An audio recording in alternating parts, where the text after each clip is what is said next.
구독자 여러분 안녕하세요. 저는 제 전 신우 이야기를 하려고 합니다. 신우와 전 고등학교 동창이에요. 신우는 충남에서 알아주는 여고생 일진이었고 저는 평범한 학생이었습니다.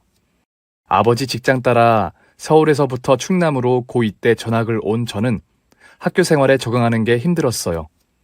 그럴 수밖에 없는 게 어릴 때 엄마가 돌아가셔서인지 몰라도 늘 어디선가 기가 죽어 지냈던 게 호구 잡히기 쉬운 모양새였죠. 게다가 서울에서 18년 살다가 완전히 터전이 바뀐 것이나 다름없으니까요. 키만 전봇대같이 기다렸지 어리버리하게 굴다가 다른 학교 일진들에게 돈을 뜯기고 있는 걸 덩치가 콩알같이 작은 신우이가 구해준 덕에 신우이와 친구가 되고 그 악연이 지금까지 온 겁니다. 오늘 나를 도와줘서 고마워. 시간 있으면 같이 가자. 내가 피자 쏠게. 채! 서울내기 깍쟁이라더니 그게 또 아닌가비요? 그래, 굳이 쏘신다는데 가지 뭐. 그렇게 맺은 인연은 한쪽이 늘 주눅들어 있기 마련이라 저는 늘 어딘가 신우이에게 기가 눌려 있었던 것 같아요. 중소기업 축에도 못 끼는 총 직원이 8명인 회사의 총무과에서 회사 총무일을 보고 있는 남편. 나가서 10원짜리 한 장 벌어들일 능력 없는 시어머님. 그런 집안을 오늘날 충남에서 알아주는 호화 빌라에서 살 수 있게 해준 건 신우이 덕입니다. 남편은 아무것도 없는 집안, 사방 둘러보아도 기댈 곳 하나 없는 집안에 장남으로 살아오면서 느꼈던 열등감이 심한 사람이었습니다.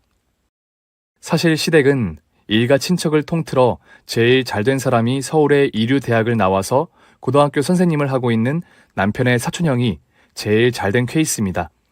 그 사촌 하나 빼고 모두 다 고등학교 졸업에 새신사, 붕어빵 장사, 중국집 배달원 20년 하다가 최근에야 겨우 3,000원짜리 중국집 낸 사람, 건물 청소부, 맨 이런 직업을 가진 사람들 투성이고 그나마 넥타이 매고 출근하는 남편이 그 중에 잘된 케이스 축에 속합니다. 게다가 여동생이 붕어빵 장사로 일으킨 집안이라는 그 열등감 또한 있었기 때문에 남편은 늘 명예에 대해 우러러보는 그 무엇이 있었던 사람이에요.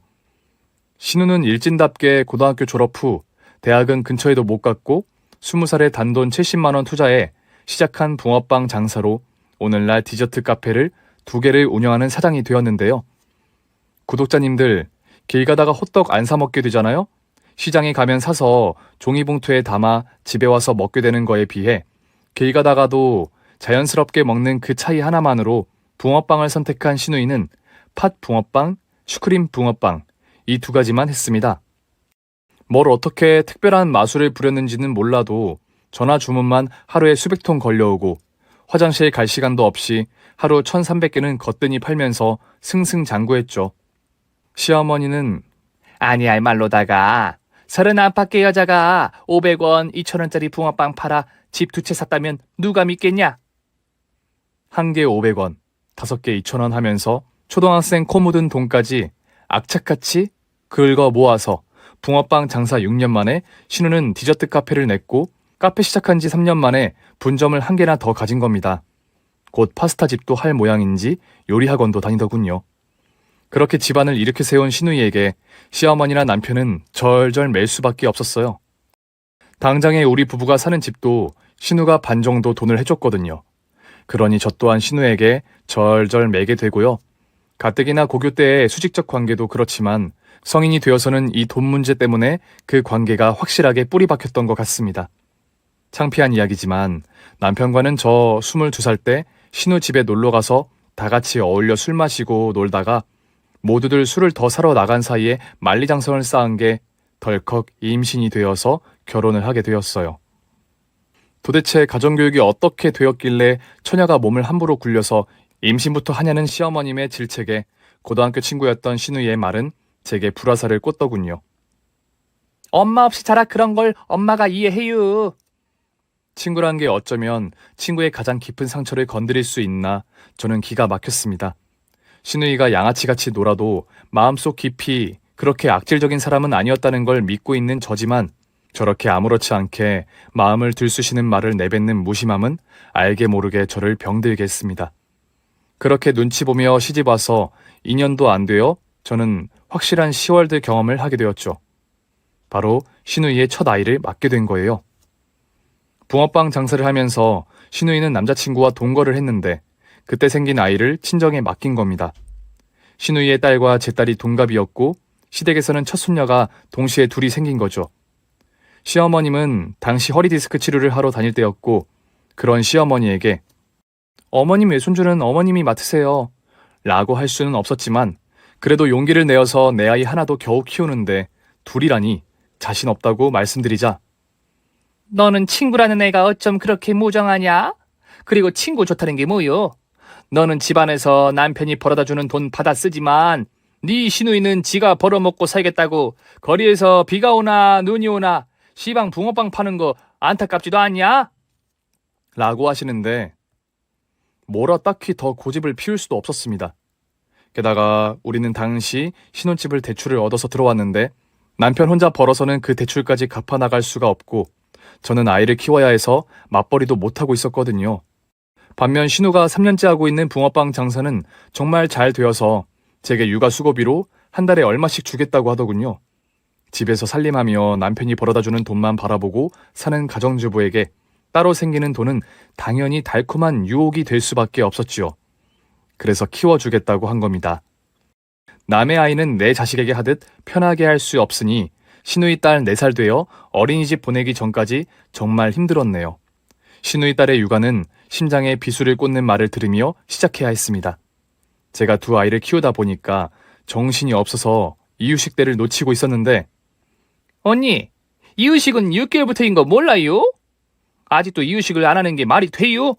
아무리 친정엄마가 없어서 가르쳐주는 사람 없다지만 좀 심한 거 아니요? 엄마 없이 자란 상처가 어떤 거란 걸 엄마이씨 자란 신우이는 몰라서 저런 말 함부로 하는 거겠지만요.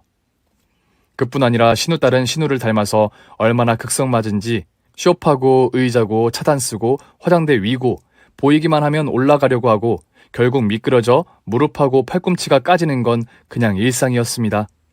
그때마다 시어머니가 더 난리셨지요. 남 새끼 보는 게 얼마나 힘든 건데 오죽하면 너 김맬래 아이 볼래 하면 김맨다고 했겠냐. 아유 깝깝혀. 주의해서 안 보고 이제 네 신우 얼굴 어떻게 볼래. 신우는 매번 자기 딸 다쳐있는 걸 보면 눈알이 뒤집어져서 개거품 물었고요. 언니 새끼 아니라고 대충 본 거 아니요? 아니면 왜 언니 딸은 늘 멀쩡하고 제 딸만 이렇게 다치냔 말이오? 돈 받는 값어치를 하라고 육아비를 주는 거라규. 그때는 제가 신우이 아이를 1년간 키우고 있던 때였고 그러면서 느꼈던 건 세상에 공짜는 없다는 거였습니다. 신우이가 육아비를 준다고 아이를 안 다치고 조심히 보는 그런 공짜가 없다는 게 아니고 내가 아무것도 하지 않고 그냥 맞춰주기만 하면서 상황이 내게 좋아진다는 건 전혀 없다는 거였어요.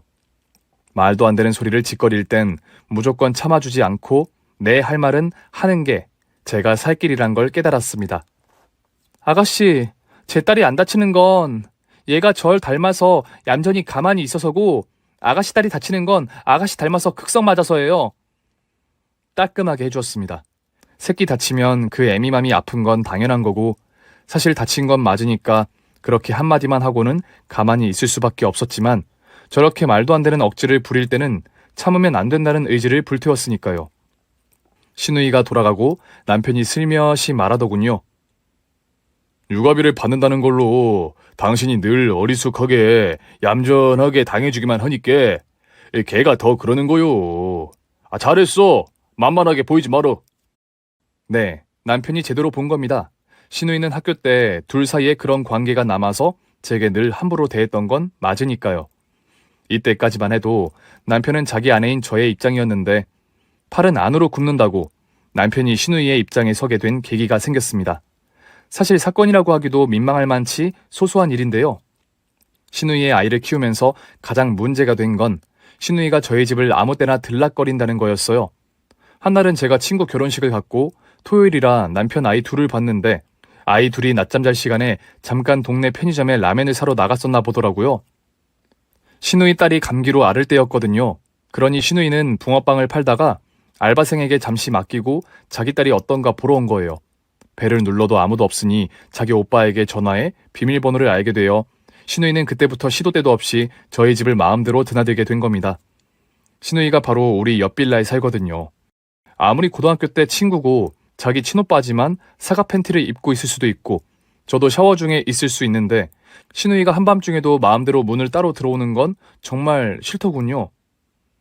그날도 샤워 도중에 키 열리는 소리가 들렸고 남편은 잠든 지 오래인데 들어올 사람은 신우이밖에 없는 거죠. 신우이는 퇴근에 아이를 데리고 간 건 이미 1시간이 더 넘은 상태고요. 샤워하다가 말고 나가보니 아기 용품들을 놓고 갔나 보더라고요. 우유병을 놓고 가서 들렸슈. 내일 봐요. 주로 아기 용품 질질 흘리고 간 거 챙기러 오는 경우가 많았는데 어떤 날, 그러니까 신우 쉬는 날에는 하루에 13번을 들락이더라고요. 그날 저녁 남편이 퇴근해서 들어왔을 때 자기가 신우한테 말해. 비밀번호 바꿀 거라고. 오늘 신우 우리 집에 몇 번이나 들락인 줄 알아? 13번이야, 13번. 나 스트레스 받아 죽겠어. 당신 희정이가 들락일 때마다 그걸 하나하나 다 세고 있었단 거요? 아, 정말 왜 그랴? 난 내 집에 남이 들락이는 거 싫어. 라고 말을 뱉으면서도 저 스스로도 말실수를 한 건 알겠더군요.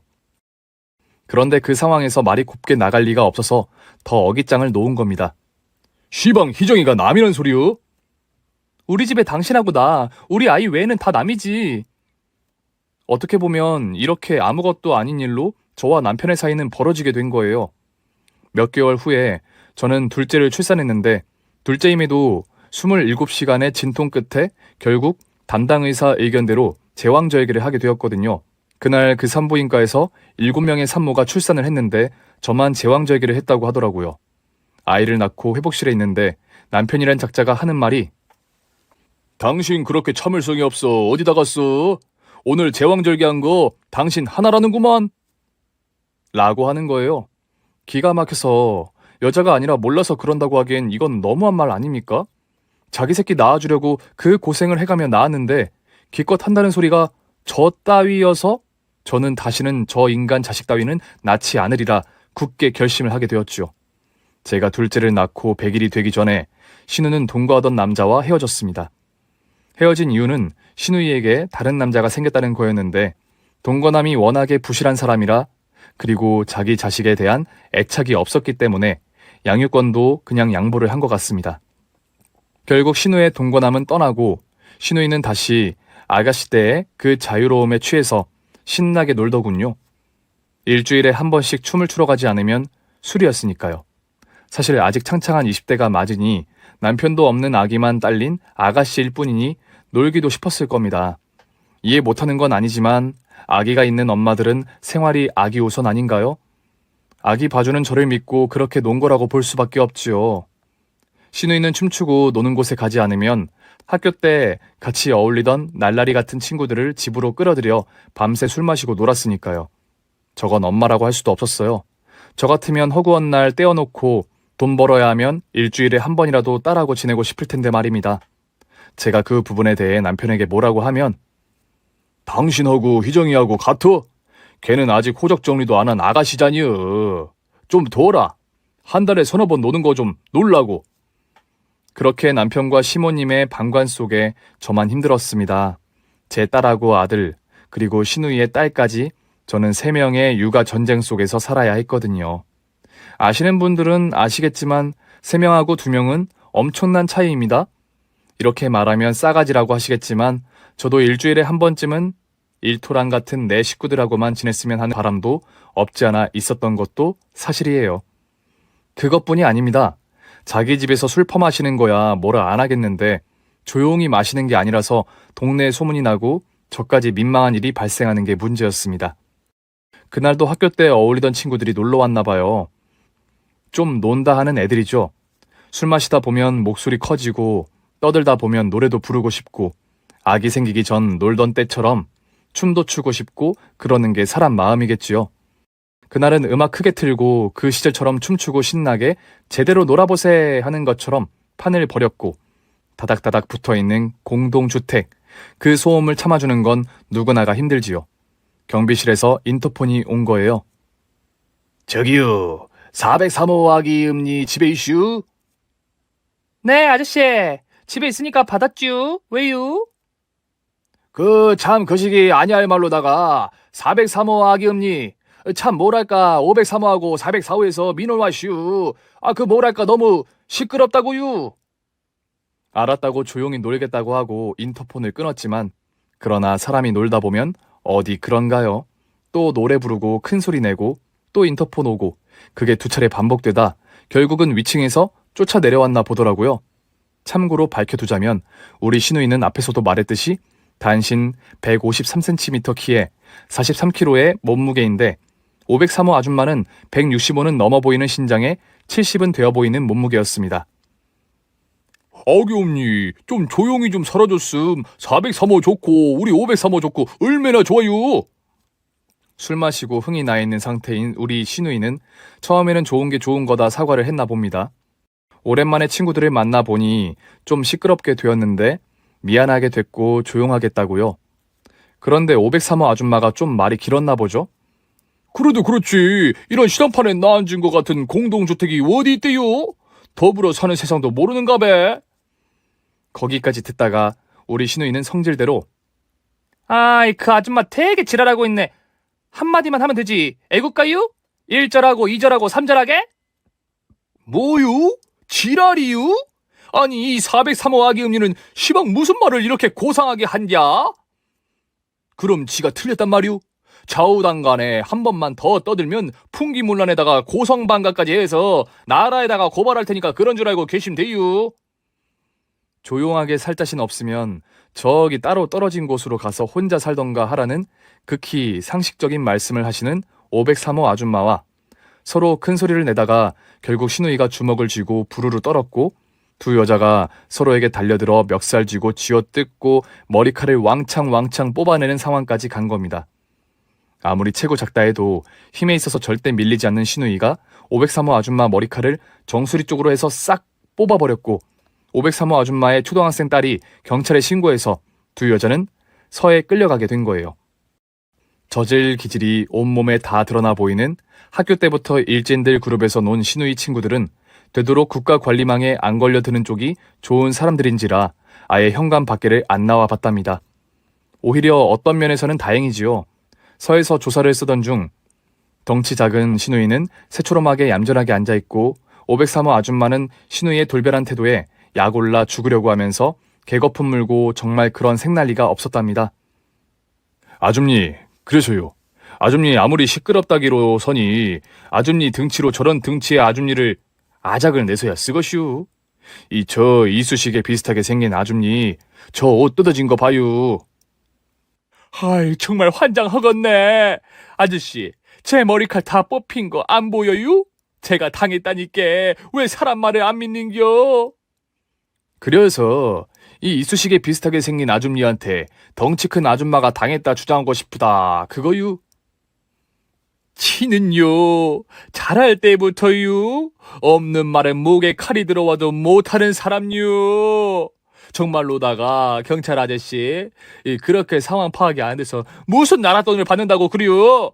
제가 봤을 때는 아저씨 적성 안 맞으니까 일찌감치 들어엎고 저기 붕어빵 사장 도와서 붕어빵 장수나 하는 게 낫것이오. 그날 그렇게 두 여자는 서에서 조서를 쓰고 나왔는데 그 이후로 제 신우이는 더 이상 집이나 동네에서 술을 못 마시게 된 거예요. 왜냐하면 온 동네 아줌마들이 다 우리 신우이를 주시했으니까요. 503호 아줌마가 소문을 냈더라고요. 사거리에서 붕어빵 파는 아기 엄마 깡패라고요. 그리고 저 여자랑 되도록 안 부딪히는 게 좋을 것 같다고 하면서 경찰서에 가서 조서를 쓰는데 여우가 둔갑한 것 같이 전혀 다른 태도로 앉아있는 거 보니 구미호가 그런 구미호가 없으니 거꾸로 당하지 않으려면 아예 상종을 말자고요.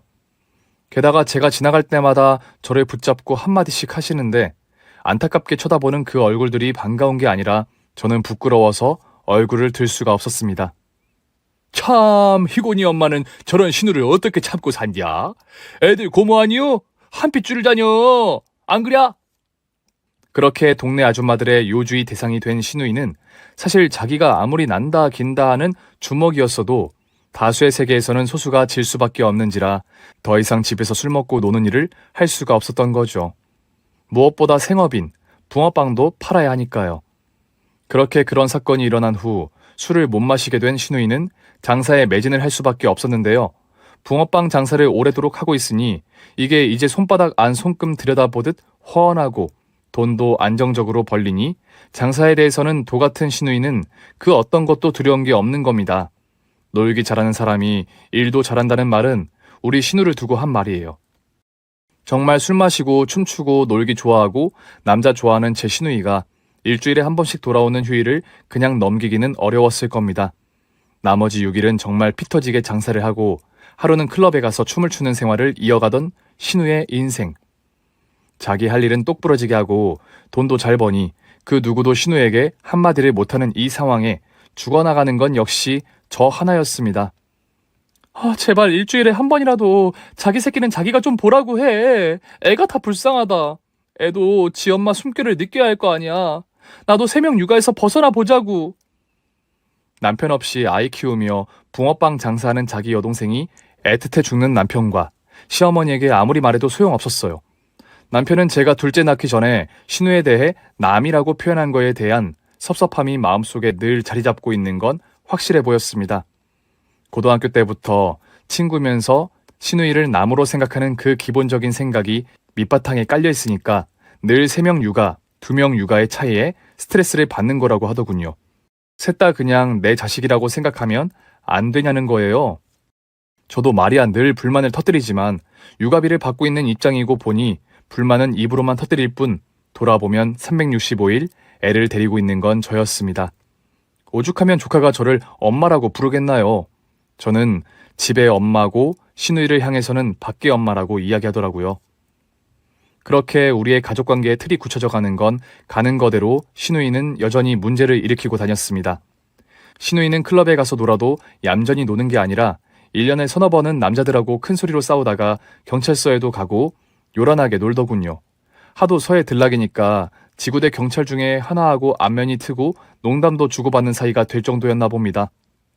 오죽하면 경찰이 이 붕어빵 사장님 또 오셨네. 워치게 단골 기념으로다가 권총이라도 몇 자루 들어드릴까요? 라고 했을까요? 노는 건 노는 거대로 늘 그렇듯 장사도 확실하게 하는 시누이가 붕어빵을 팔면서 어느 정도 돈이 모이자 빌라 앞 2차선 앞에 있는 빈 점포에 둥지를 튼 겁니다. 권리금과 월세가 만만치 않은 데를 치고 들어가 수제 붕어빵을 시작하게 된 거예요. 말이 수제 붕어빵이지 수제 카스테라 같은 건데요. 이게 또 엄청나게 팔리는 거예요. 배달까지 해주니 빌라에서 아이들 키우는 엄마들은 아이들 간식용으로 많이 주문해 먹더라고요.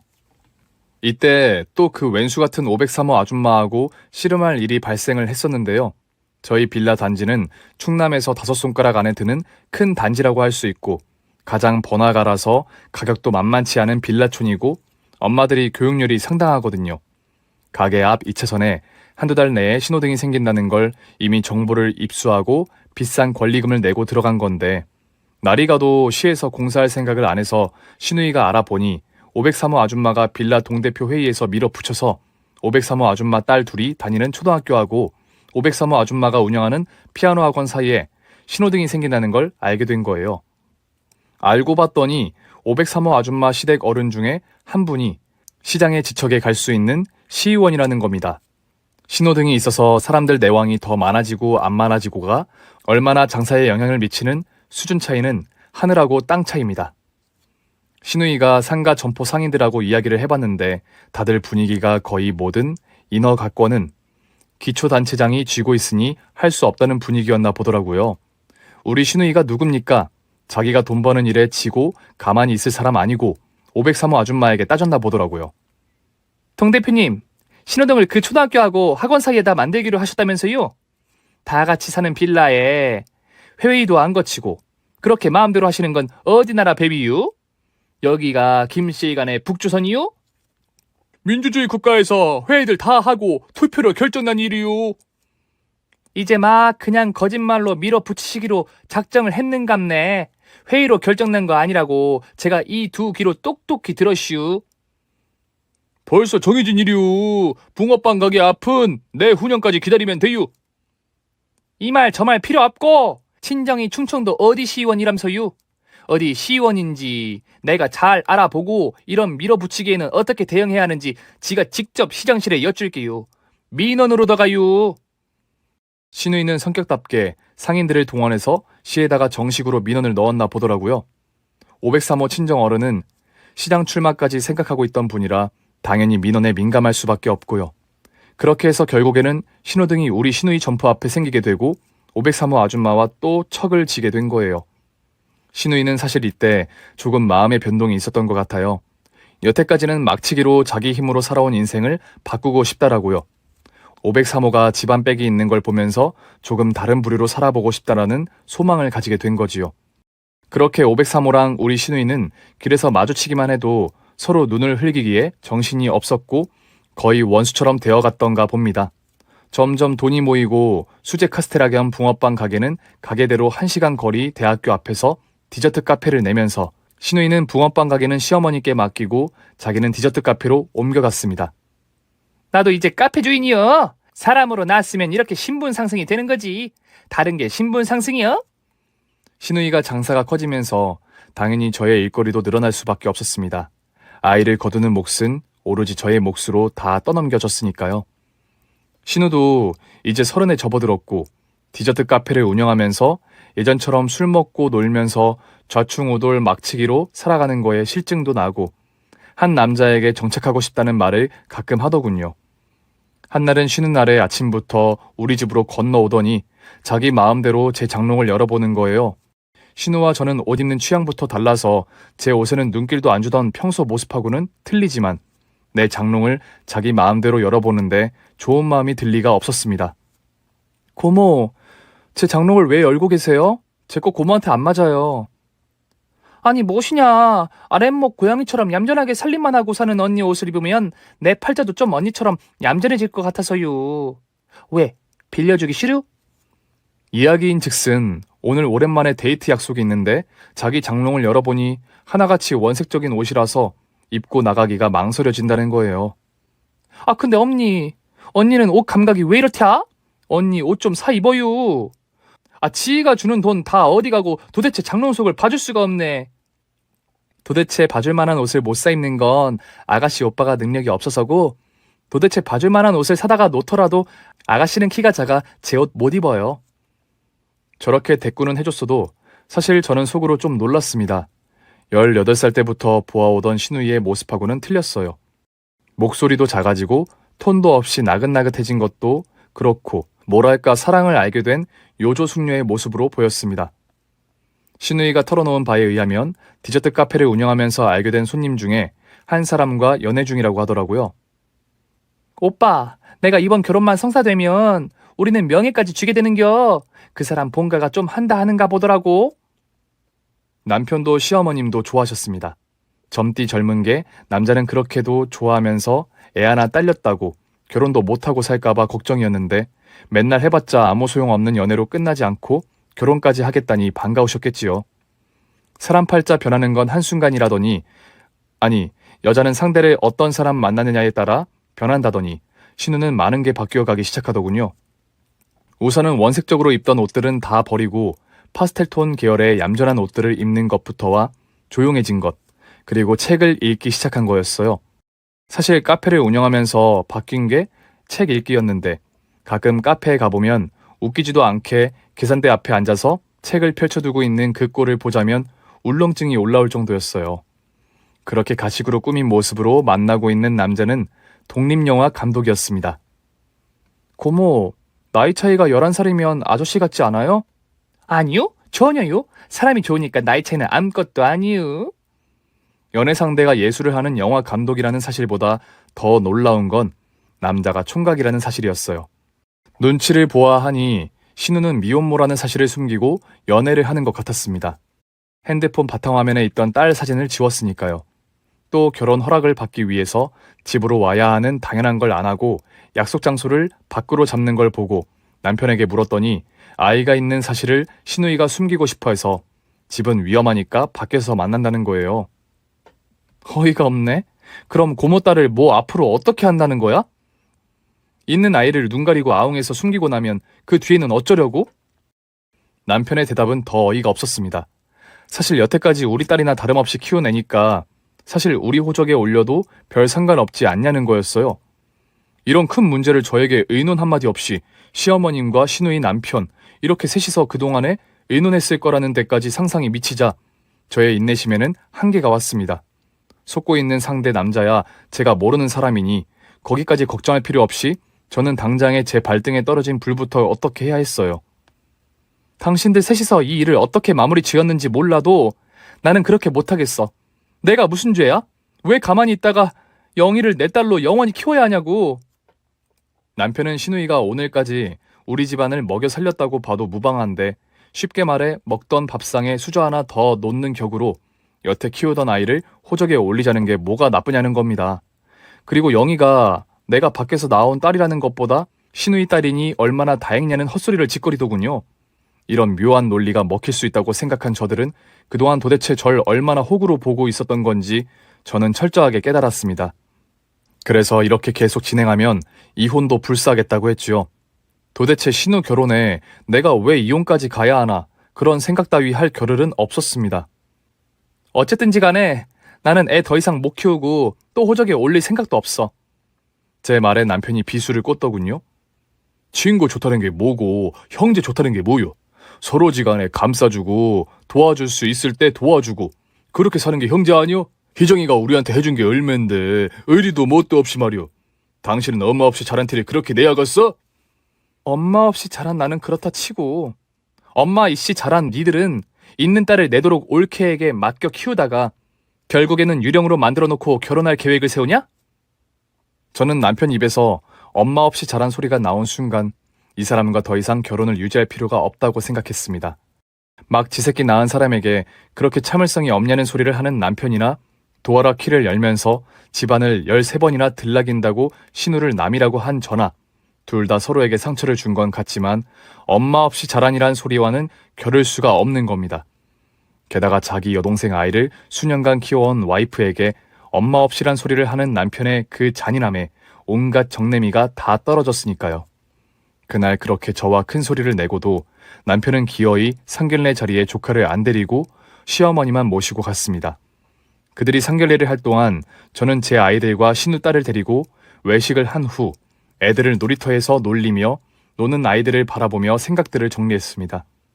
신우이 아이를 처음 맡아 키우던 시기에 했던 생각들과 비슷한 생각이었지만 조금 다른 게 나의 편의를 누가 먼저 선뜻 배려하지 않는 게 인생사고 내 권리는 내가 찾아야 한다는 건 비슷하지만 이제는 행동에 옮길 때라고 생각했습니다. 이렇게 이 집에서 살다가는 저는 정신이 죽어갈 수밖에 없고 나의 생존을 위해 할 수 있는 것들을 해야 한다고요.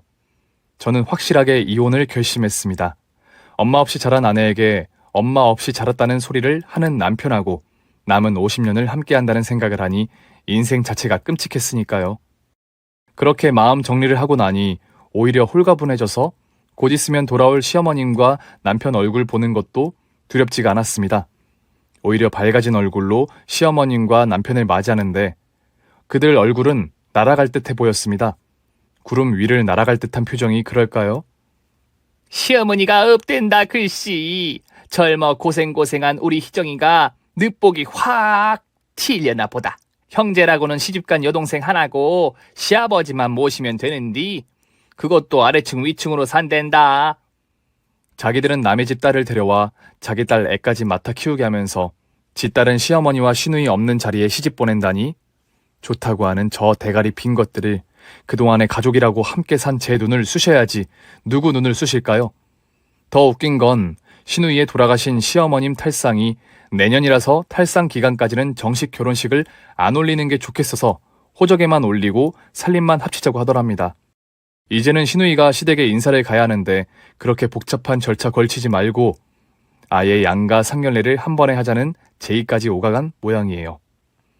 그러니까 다음 주 토요일에 당신도 나갈 준비하고 있어. 그리고 옷 한 벌 해 입어야 안 쓰겄어? 아니 나는 그 자리에 나갈 필요 없을 것 같은데. 우리 헤어져. 남편에게 되도록 방긋 웃으며 친절하게 설명을 해주었습니다. 제가 이 결혼을 유지할 필요가 없는 이유를요.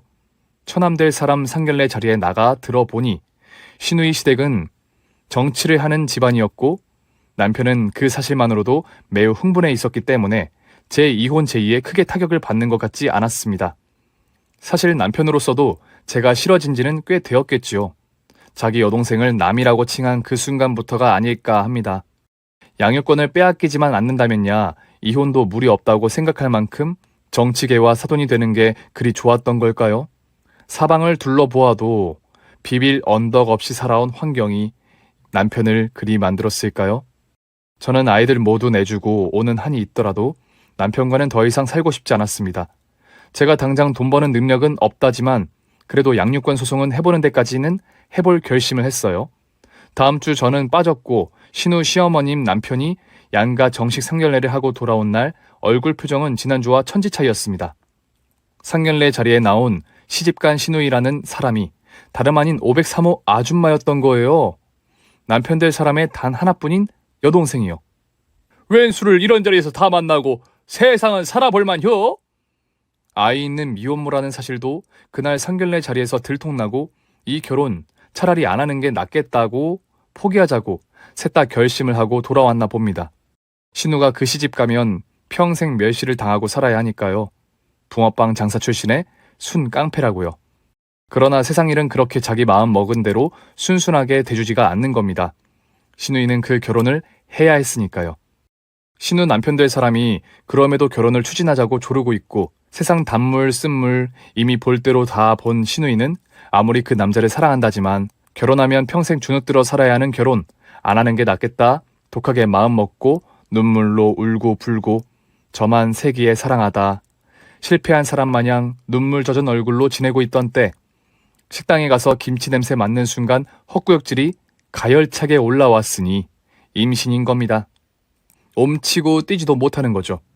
사실 사랑하는 마음이 없었다면 독하게 마음 먹고 중절하며 될 텐데 그것도 아닌 게 뜨겁게 사랑하는 남자의 아이였고 남자는 결혼하자고 몸매고 있는 상황에서 중절은 쉽지가 않았겠죠. 참 인연의 팔자도 지지리도 칠할 맞네. 결국 신우는 새살림을 장만해서 신혼살림을 차렸나 보더라고요. 자기 딸은 친정에 둔 채로요. 저는 그때 이미 이혼 조정을 위해서 친정에 돌아와 있었고 시어머니는 맡아 하던 수제 붕어빵 가게를 그만두고 집에 들어앉아 손자 셋을 보게 되었고 남편은 퇴사를 하고 시어머니가 그만둔 수제 붕어빵 집을 운영하게 되었습니다. 홀로 사시는 시아버지와 아래 위층에 살게 된 전 시누이는 시어머니 없는 자리에 시집가게 되어 좋아하던 제 전 시누이는 남의 집 독한 시어머니 열은 합쳐둔 것 같은 시고모 세 분이 돌아가면서 괴롭힌다고 하더군요. 아니 질부 시아버지 혼자 지시는데 질부는 도대체 뭐하는 사람이요? 아무리 아래 위층에 산다지만 아침 저녁으로 올라가 봐야 사람 아니여? 질부 시아버지가 둘도 아니고 딱 한 분이 계시는데 외며느리가 들여다보고 반찬도 해드려야지 시방 뭐하는겨? 아침 저녁으로 올라가서 청소기도 돌리는 게 기본 아니여? 질부 친정집에서 아무것도 안 배웠어? 질부 친정엄마가 아무것도 안 가르쳤어? 엄마가 없는 집안에서 시집 온 것도 아님서 어찌 된 게 아는 게 하나도 없어? 이래서 아무것도 가진 건 없고 배운 건 없는 애매한 집에서 사람 데려오는 거 아니라고 내가 그렇게도 떠들 때는 아무도 안 듣더니만 잘한다. 괜히 미움 먹었어? 그래 지지리도 없는 집안에서 잘난 질부 미혼모인 질부 그것도 질부라고 덜컥 임신했으니 들이자고 한 게 나다. 어쩔래? 네 언니를 잡아먹을 텨? 저를 엄마 없는 집에서 자라서 배운 거 없이 자라서 그 모양이냐는 소리를 하던 고교 동창이자 전 시누이는 시장도 아닌 시의원이라는 정치계 집안에 시집가서 미혼모라는 소리 없는 집에서 자랐다는 멸시 들으며 사나 보더라고요. 그 멸시받는 게 괴로워서 다시 이혼을 하자니 뱃속의 아이를 또 외부모 자식을 만들 게 뻔하고 신우 남편도 아직은 시누이를 사랑한다고 질질 울면서 매달리고 무엇보다 시누이가 신우 남편 독립영화에 투자한 돈이 묶여 있어서 당장 이혼도 못하겠는 지경인가 봅니다. 제일 큰 문제는 신우 남편 영화 사업의 실질적 실세들이 시고모님들이라서 그러니까 투자한 금액이 커서 시누이는 찍소리도 못하고 그 멸시를 다 받으며 산다네요. 그 중에서 가장 큰 투자자이자 가장 큰 실세는 바로 503호인 시누이의 시누이였으니 503호가 운영하는 피아노 학원이 신호등이 생긴 후로 날로 번창해서 집에서 살림할 시간이 단 10분도 없게 된 후로 제 전 시누이는 그 집에 드나들며 503호의 딸들 밥을 챙기는 신세로 전락하게 된 겁니다. 제 전 시누이가 운영하던 디저트 카페 2군데도 지금은 남에게 넘긴 상태입니다. 왜냐고요? 신우 남편 독립영화에 돈을 밀어 넣었는데 하는 영화마다 쪽박이거든요. 집안에는 여자가 잘 들어와야 한단 말이 왜 있겠어? 질부 들어온 후로 그 잘 되던 영화들이 하는 족족 쪽박이자녀. 괜히 없이 살았겠어? 애초에 받을 복이 없으니 그러고 살았겠지. 그래서 내가 뭐라고 했어? 미혼모는 드리는 게 아니랬지. 우리 죽은 올케가 저승에서 통곡을 하는갑네. 미혼모 며느리 드렸다고. 1년 후, 전 신우이의 결혼식이 있다고 청첩이 왔기에 저는 곱게 차려입고 결혼식장에 갔습니다. 그날 결혼식장에서 의자 사이사이를 뱅뱅 돌고 있는 영희를 꼭 안고 토닥여주다가 다정하게 손을 잡고 나와 손님들을 맡고 있는 전 신우이의 새신랑 앞에 인사시켰습니다. 영희야, 새아빠야, 인사드려. 전 신우이의 시아버지와 그 새신랑 표정을 보여드리고 싶을 지경입니다. 전 신우이도 남의 집 신우이로 살면서 그게 어떤 건가 좀 제대로 느끼고 있으리라 생각됩니다. 긴 사연 들어주셔서 감사합니다. 오늘 준비한 사연은 여기까지입니다. 재미있게 들으셨다면 구독과 좋아요를 눌러주세요. 그럼 저는 다음 사연으로 찾아뵐게요. 오늘도 건강하고 행복하세요.